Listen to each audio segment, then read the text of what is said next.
Welcome back, ladies and gentlemen, and thank you very much for your greatest support. What you're doing, guys, is it's very amazing, and that is why I have to appreciate you coming in, watching the videos every now and then. It's not easy, but you make sure that you watch the video and you like. That is why I have to appreciate you. And I normally say that feedback is normally the key thing in any form of communication, and therefore, thank you for your greatest support. Now, fellow Kenyans, there is one of you who have sent me this photo, this thing, and let me just say he or she, I don't want to be specific, told me to talk about it. There is a statement that has been made by Amenya here that trying to give the details or the names of those who are allegedly keeping weapons ahead of the 2027 general election. It's like a team that is keeping weapons, preparing for William Samoei Ruto's 2027 general election, just in case things will not go the way they expect. And let me just read for you what it entails. That names of politicians who are allegedly stockpiling weapons in the North Rift for election violence in 2027. Number one, we have Farouk Kibet. Number two, we have got Dr. Kipkoech Muge. Three, we have got MP Alfred Kapondi, former MP Moroto. Number five, we have got MP William Kasait Kamket. Six, we have got MP Oscar Sudi. Seven, we have got MP Musa Sirma. Number eight, we have got First Lady Rachel Ruto. And last, number nine, we have got MP Kimani Ichung'wah. Though Kimani Ichung'wah is a Kikuyu, but he's finding himself in the list of this. But before that, because after looking at this, after this list now, I wanted to know more about why or what could make it possible for William Ruto, the president, to prepare weapons for the 2027 general election. Before I get deeper into these details, I want us to listen to something here. Farouk Kibet has got this behavior of like he wants to be felt that he is in authority, is in charge, and is controlling. Normally controls everybody. Just the other day, I think it's on Saturday, or Saturday and yesterday. I think it was on Saturday when walikuwa this. I think walikuwa kule upande wa Homa Bay, and I don't know. Farouk Kibet was giving order to Peter Kaluma. Tena namwambia awaambie, and the guys, okay. In as much as maybe somebody can say that Farouk Kibet alikuwa anataka watu waelewe kitu anasema, but there's a way you can speak na inaonyesha kwamba you are commanding something. There is a way you can express yourself, and through that expression gives a lot of details about your intention. You see, listen to him. Na tunyamase, tusimame. Sema kwa Kijaluo. Chunguruma lodena linguru matin. Of course, we are approaching the 2027 general election, and right now there is a question that is really lingering in people's minds. That could it be possible that the president, together with his allies, are preparing for something very dangerous as we approach 2027 or during the 2027 general election? Because from the look of things, it is very clear that the president understands the behavior and the stand of people, the decision that Kenyans are taking, and the direction that Kenya is taking. Remember, not everybody loves or not everybody wants William Ruto to remain the president up to 2032. Almost everybody wants the president to go back to Sugoi. But the real question is, will he be ready to go? That is the question. Is he ready to go? And if he is not ready to go, what are the things that the president is doing And why is he doing those things to make him retain his position? Remember, as his allies normally say, that no president in the Republic of Kenya has ever served for one term. So this slogan of one term is null and void. According to him, he is 100% sure that is going to have two terms, and that is why he brought in Raila Odinga and the issue of the broad-based government. He brought in the so-called expert so that he can find a way of capturing Raila's strongholds. Are you seeing? That was the first step of catching up or grabbing Raila Odinga's stronghold, because he believes that by bringing in Raila Odinga into his government, automatically Raila Odinga is going to rally behind him. But that is not it. That is completely not it. Politics in this country, we have to understand that sometimes politics is not only about votes. Politics in every country or in any country is all about power. It is never about votes like, oh, some people can vote this one. It's about power. And based on the past experience that Kenya has ever had, because remember, we've been here before. Remember the 2007-2008 post-election violence and all that it did. The chaos, the loss of lives, all of these things. We've been there before. So we know what the use of weapons or the use of force during the elections can do in the country. It can bring a lot of division. It can bring a lot of division in tribes and all that. And that is why I've told you that William Samoei Ruto thinks, or he knows very well that right now, even if he takes Raila Odinga's strongholds to rally behind him, it is not going to be very easy and very possible for him to become the president. No, it's going to be very difficult, because look at the population. First of all, you have to ask yourself, where is the population? What are people saying? Do you think that people will rally behind you? If they won't rally behind you, what makes them not going to rally behind you? And if they're going to rally behind you, what makes them rally behind you? Those are the kind of questions that we really need to ask. But then, number one thing that I want us to look at, that why could it be possible for William Samoei Ruto to use weapons during the election in 2027? Number one, we have to look at the Kenyan's dark history of election violence. And I've just mentioned a little bit. I've just touched a little bit about it. Of course, you and I knows and understands that in 2007-2008 post-election violence, over 1,000 plus people were killed. 600,000 people displaced.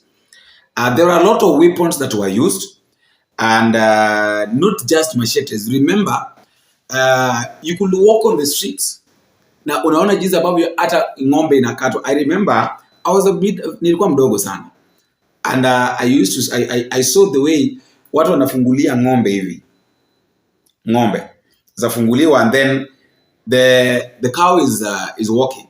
Mtu anakuja anatoka from nowhere na panga na kata nyama sha.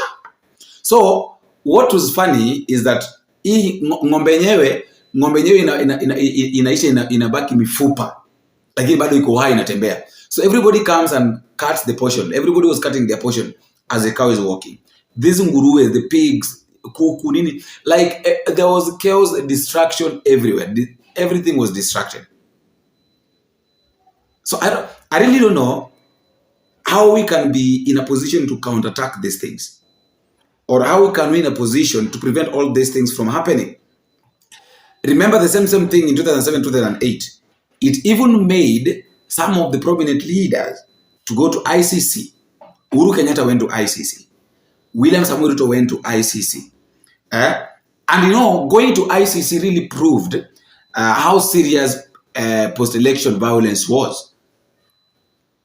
And because now it was a matter of dealing with human rights and all that. People are losing their lives, and then there are people who are behind that. There are people who are. It's like they were agitating. It's like they were adjusting. Walikuwa naongeza, wacha ifanyike ifanywe. So kind of things. So elections in Kenya are not just about votes. I've told you that election in the country, in this country of ours, are not just about votes. Sometimes it goes beyond votes, and we find that it's all about survival politics. Politicians want to find a way of surviving. And now, how can they survive? They can only survive by doing something extra, by going miles ahead and doing something extra that their competitors are not doing. Like in this case, for them to survive, they have to do something that the opposition will not be doing. Number two, we have got there is this thing that why is it that William Ruto fears the 2027 election? There is this fear that is arising before 2027 general election. And this fear comes whereby the government right now, the government is really facing growing criticism from the opposition, from the Gen Zs. Why? Because of the high cost of living. We have got corruption scandals, and then the resistance. Like right now, resistance is coming from everywhere, and that is why there is this fear. William Ruto fears that what can happen.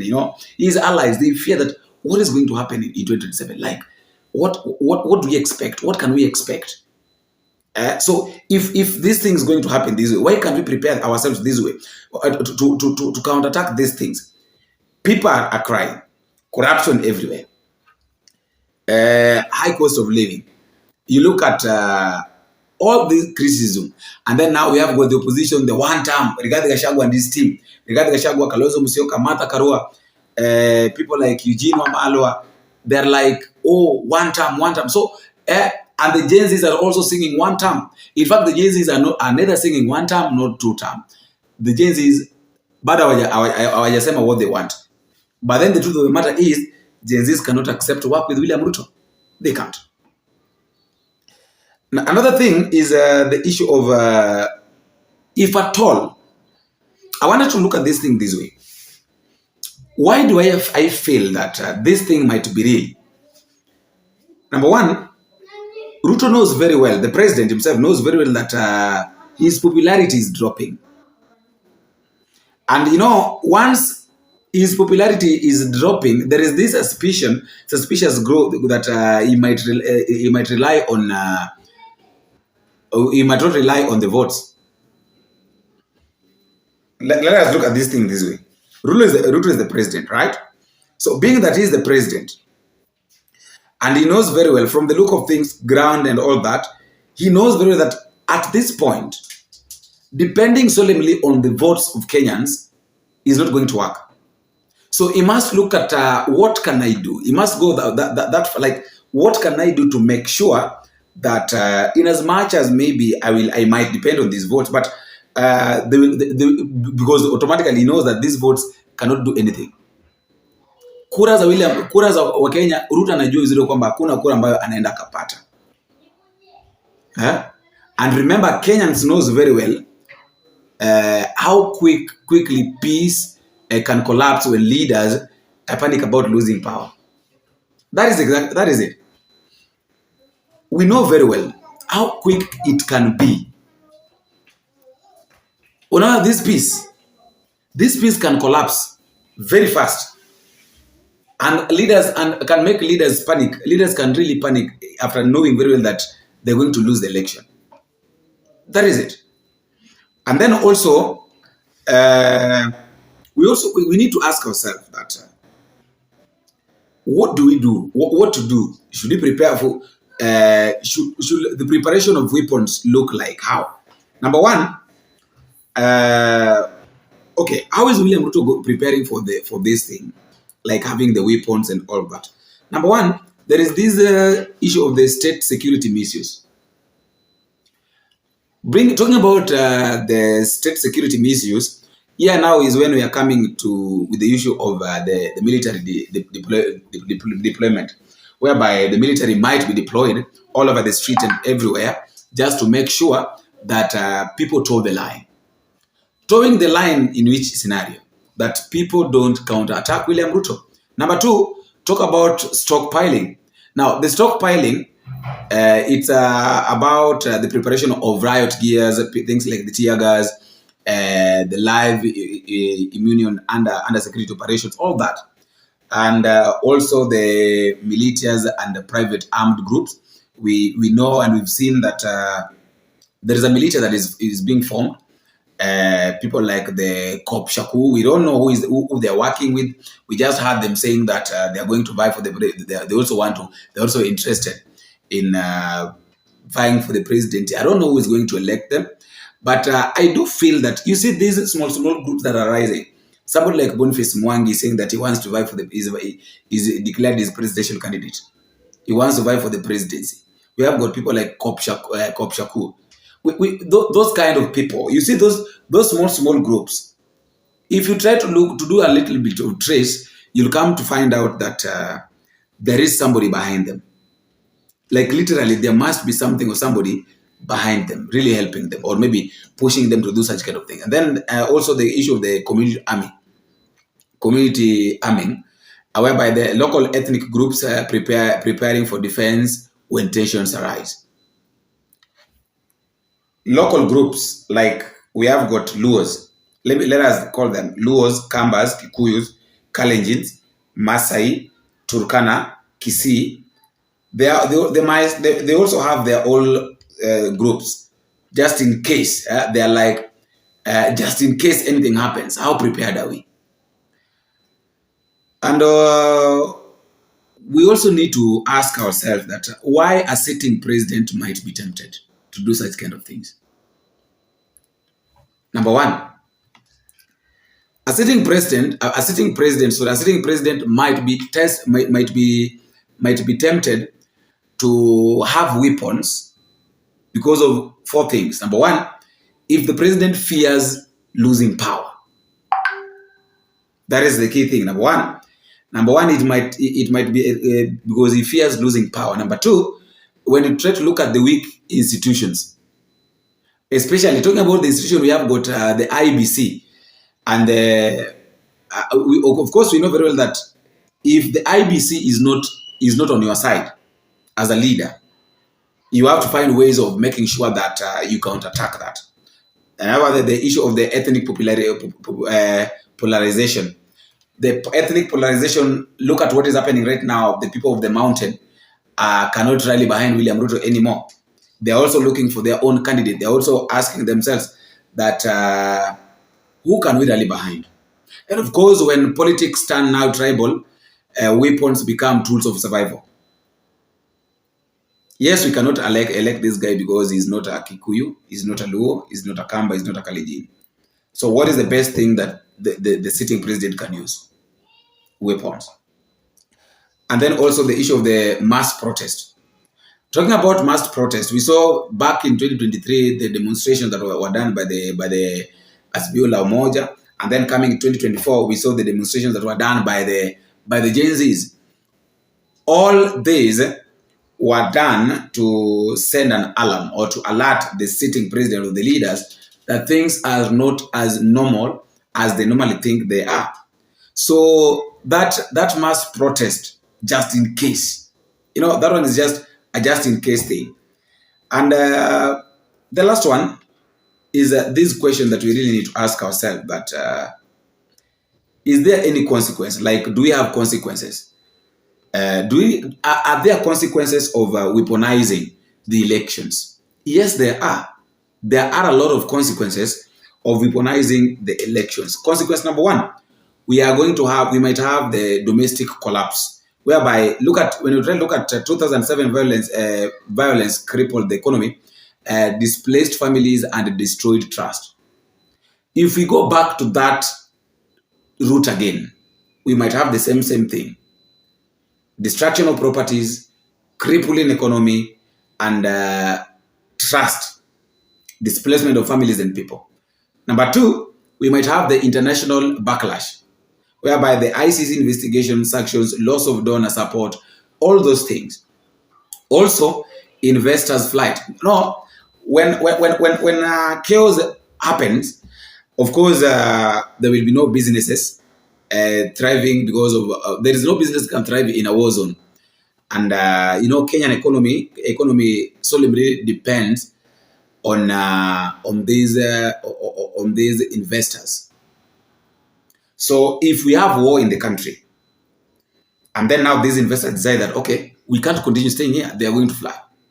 The last one is legacy destruction.